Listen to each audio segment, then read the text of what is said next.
एक लड़के के मोबाइल पर लगातार नोटिफिकेशन बेल बज रही थी। जैसे ही उसने उन नोटिफिकेशन को चेक करने की कोशिश की तो पता चलता है कि व्हाट्सएप पर कुछ मैसेज, कुछ वीडियो वगैरह उसकी डाले जा रहे थे।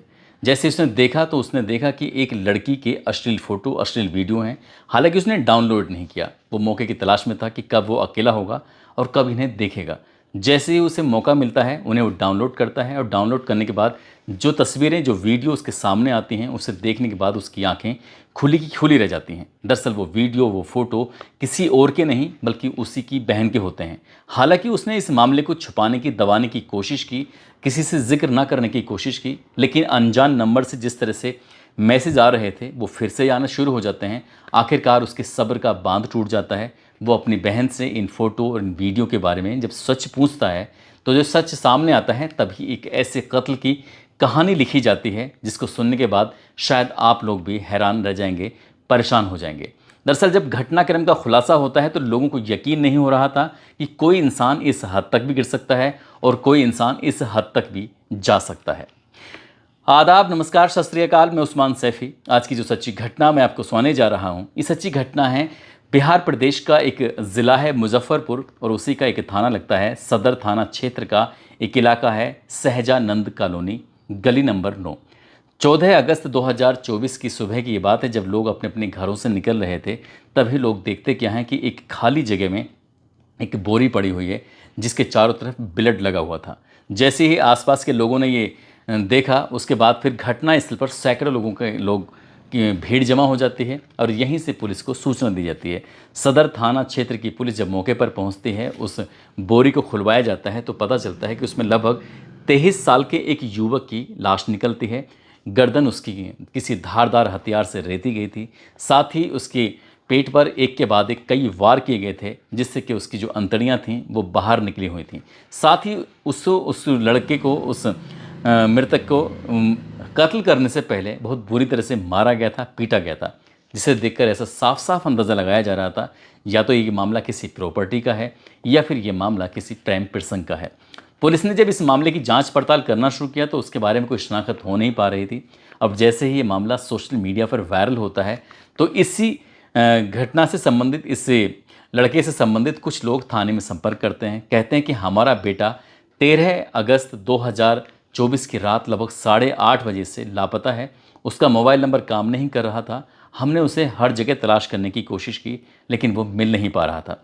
आखिरकार पुलिस ने जब उस लाश का उन लोगों से संपर्क कराया, उसे दिखाया, दिखाने के बाद उन्होंने पहचान लिया कि ये लड़का कोई और नहीं बल्कि उनका बेटा है, जो कि बरूराज थाना क्षेत्र का गांव ससना लगता है, वहाँ का रहने वाला 23 साल का एक लड़का जिसका नाम जयप्रकाश कुमार होता है।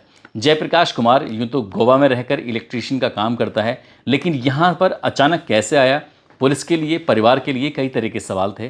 पुलिस ने और परिवार ने जब इस घटनाक्रम के बारे में जानने की कोशिश की तो पुलिस ने सीसीटीवी कैमरे भी खंगाले और सीसीटीवी कैमरे के माध्यम से पता चलता है कि 3 व्यक्ति होते हैं, एक साइकिल पर इस बोरी के अंदर शव रखकर वो लेके जा रहे हैं और आराम से उन्हें ये भी ऐसा लग नहीं रहा था जैसे कि कोई उन्हें देख भी रहा हो, लेकिन जो सीसीटीवी कैमरा था वो देख लेता है, अपने अंदर कैद कर लेता है। पुलिस ने इस सबूत को भी जुटाया, लेकिन अभी भी सवाल ये वहीं का वहीं खड़ा हुआ था कि आखिरकार वो 3 लोग कौन हैं, क्यों हत्या की गई है, इसके पीछे के कारण क्या हैं।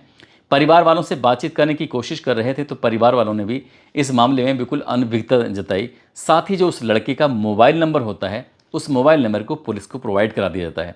पुलिस ने अब इसकी कॉल डिटेल जो थी वो निकलवाते हैं, सीडीआर निकलवाते हैं। सीडीआर निकलवाने के बाद पता चलता है कि साहिबगंज का एक अहियापुर एक जगह लगती है, वहाँ की रहने वाली एक लड़की है ललिता।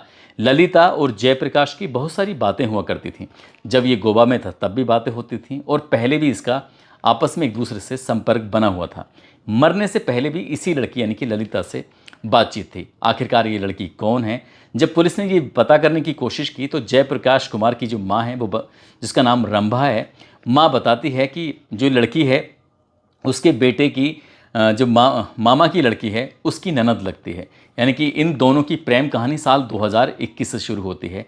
जब जयप्रकाश अपनी मामा की लड़की के घर जाता है तो उसे दिखाई देती है ललिता जो कि उसकी ननद होती है, ननद को देखते ही वो उससे प्यार कर बैठता है, प्यार का इजहार कर बैठता है। और दोनों जब मौका मिलता था तो दोनों एक दूसरे से मिलते थे, बातचीत करते थे और धीरे धीरे वो एक दूसरे के इतने करीब आ जाते हैं कि एक दूसरे के साथ उनके अंतरंग रिश्ते भी शायद बनने लगे थे।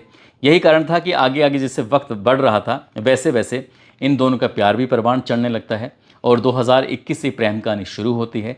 जब साल 2023 आता है तो इस लड़की ने अपने आप को पटना में परिवार वालों से सहमति से भेजा, क्योंकि वो चाहती थी कि बीपीएससी की तैयारी करने के बाद वो एक अधिकारी बनना चाहती थी, अफसर बनना चाहती थी और इसके लिए तैयारी कर रही थी। इधर लड़का कम पढ़ा लिखा होता है लेकिन वो इलेक्ट्रीशियन का काम करने के लिए गोवा चला जाता है। गोवा में जाने के बाद वो अपनी प्रेमिका ललिता से बहुत सारी बातें किया करता था।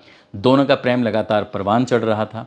हालांकि परिवार के लोगों ने इनकी शादी के लिए आपस में बातचीत करने की कोशिश की लेकिन बातचीत बन नहीं पाती है। लेकिन एक दिन लड़का अपनी ही इस प्रेमिका यानी कि जयप्रकाश अपनी प्रेमिका ललिता से फ़ोन पर बातचीत कर रहा था। बताया जाता है कि वीडियो कॉल चल रही थी। जिस जगह वीडियो कॉल चल रही थी अचानक ही उसे वीडियो कॉल में एक लड़का दिखाई देता है। जयप्रकाश ललिता से पूछता है कि ये जो लड़का अभी पीछे दिखाई दे रहा था वो लड़का कौन है, क्या मामला है। यहीं से इन दोनों के बीच में तकरार की स्थिति पैदा हो जाती है। अब उस लड़के यानी कि जयप्रकाश को ललिता पर जो शक था वो लगातार गहराने लगता है और इसी बात को देखते हुए आपस में एक दूसरे में कहासुनी भी शुरू हो जाती है। जब कहासुनी शुरू हो जाती है, वक्त आगे बढ़ रहा था और जैसे जैसे वक्त आगे बढ़ रहा था वैसे वैसे इनकी दूरियां बढ़ने लगती हैं। वो एक दूसरे से नफरत की स्थिति में पैदा हो जाते हैं। लड़के को यानी कि जयप्रकाश को लगता है कि शायद ये लड़की अब उसे उसके साथ नहीं है, उसे धोखा दे रही है। तभी उसने गुस्से में आकर अपनी ही प्रेमिका के जो पिछले दिनों उसके साथ बीते थे उसकी कुछ अश्लील फ़ोटो, अश्लील वीडियो जो अपने मोबाइल में कैद कर ली थी, उन्हें उसने उस लड़की यानी कि ललिता के रिश्तेदारों के पास भेजना शुरू कर देता है।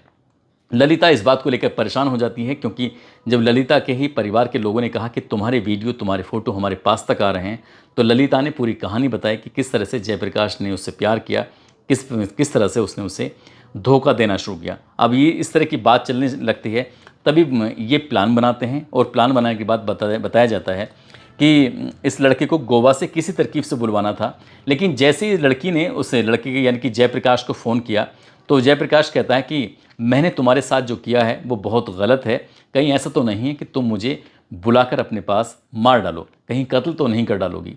लेकिन लड़की कहती है कि मैं तुम्हारा कत्ल नहीं बल्कि मैं तुम्हारे साथ शादी करना चाहती हूँ और मैंने अपने परिवार के 1-2 लोगों को मना भी लिया है। जब इस तरह की बात थी तो 13 अगस्त 2024 को वो लड़का मुजफ्फरपुर पहुँच जाता है। गोवा से लगभग 2000 किलोमीटर चलने के बाद अपनी प्रेमिका के पास जाता है और एक होटल में बैठकर ये आराम से खाना पीना या नाश्ता वगैरह करते हैं। और नाश्ता करने के बाद तब वो एक ऐसी जगह लेके जाती है जो उसके मामा के लड़के का किराए का मकान होता है। जब जैसे ही दरवाज़ा खुलता है तो पता चलता है कि उस लड़की के पिता, उस लड़की का भाई, उस लड़की का बहनोई और उस लड़की के मामा का लड़का मौके पर मौजूद होते हैं। पहले तो उसे शायद बहुत बुरी तरह से मारा जाता है, पीटा जाता है, इस तरह की मीडिया रिपोर्ट बताती है। उसके बाद जब उनका मन भर जाता है तब उस लड़के की गर्दन को रेत दिया जाता है और जैसे ही गर्दन रेती जाती है तो उसके बाद फिर उसके पेट में कुछ धारदार चीज़ें मारी जाती हैं, हथियार मारे जाते हैं, जिसकी वजह से उसकी जो पेट की आंतें थीं वो बाहर निकल आती हैं। जब तक लड़के का दम नहीं निकल जाता, जब तक लड़का मर नहीं जाता, तब तक उन्हें इत्मीनान नहीं होता, तसल्ली नहीं होती और उसकी लाश को वो एक बोरी में पैक करते हैं और रात के अंधेरे में 13 अगस्त 2024 की रात को साइकिल पर शव रखने के बाद शव को बोरी के अंदर रखा जाता है और इस घटना स्थल से लगभग 100 मीटर दूर एक खाली जगह पर फेंक दिया जाता है। लेकिन ये मामला पूरा सीसीटीवी कैमरे में कैद हो जाता है और जो बाकी कुछ कहानी थी उस मृतक लड़का जो जयप्रकाश कुमार होता है, उसकी माँ रंभा ने इन 5 आरोपियों के खिलाफ यानी कि ललिता, उसके पिता, उसका भाई, उसका बहनोई, उसका ममेरा भाई, इनके खिलाफ मुकदमा दर्ज करा देती है। फिलहाल पुलिस इस मामले की जांच पड़ताल में जुटी हुई है। जितने आरोपी हैं उनको तलाश करने में जुटी है। पुलिस की कोशिश है कि इस घटनाक्रम का खुलासा पुलिस ने कर ही दिया है, क्योंकि प्रेम प्रसंग में अश्लील फ़ोटो वीडियो जो वायरल की जाते हैं, साथ ही लड़की ने शादी का झांसा देकर 2000 किलोमीटर दूर से अपने प्रेमी को बुलवाकर अपने ही परिवार के लोगों से कत्ल की घटना को अंजाम दिलवाया। प्रेमिका ने अपने प्रेमी से जो उसकी गंदी पिक्चरें थीं उसको वायरल करने का इंतकाम का बदला लिया। पुलिस अभी किसी ठोस नतीजे पर नहीं पहुंची है। पुलिस की जांच अभी जारी है। पुलिस की कोशिश है कि कम से कम समय में जांच करने के बाद इस मामले की चार्जशीट कोर्ट में लगाई जाए और कम से कम समय में इन सभी आरोपियों को कड़ी से कड़ी सज़ा दिलवाई जाए। इस घटना के बाद माँ का रो रो कर बुरा हाल हो जाता है और जिन जिन लोगों ने भी इस घटना के बारे में सुना उन लोगों के रोंगटे खड़े हो जाते हैं, क्योंकि इस लड़के को यानी कि प्रेमी को जिस बुरी तरह से मारा गया था, उसे टॉर्चर किया गया था, उसे सुनने के बाद शायद किसी के भी रोंगटे खड़े हो जाएंगे। दोस्तों, इस पूरे घटनाक्रम को सुनाने का उद्देश्य किसी को परेशान करना नहीं है, किसी का दिल दुखाना नहीं है, बल्कि आपको जागरूक करना है, आपको सचेत करना है। आप जहाँ भी रहें अपना ख्याल रखें, सुरक्षित रहें। जय हिंद, जय भारत।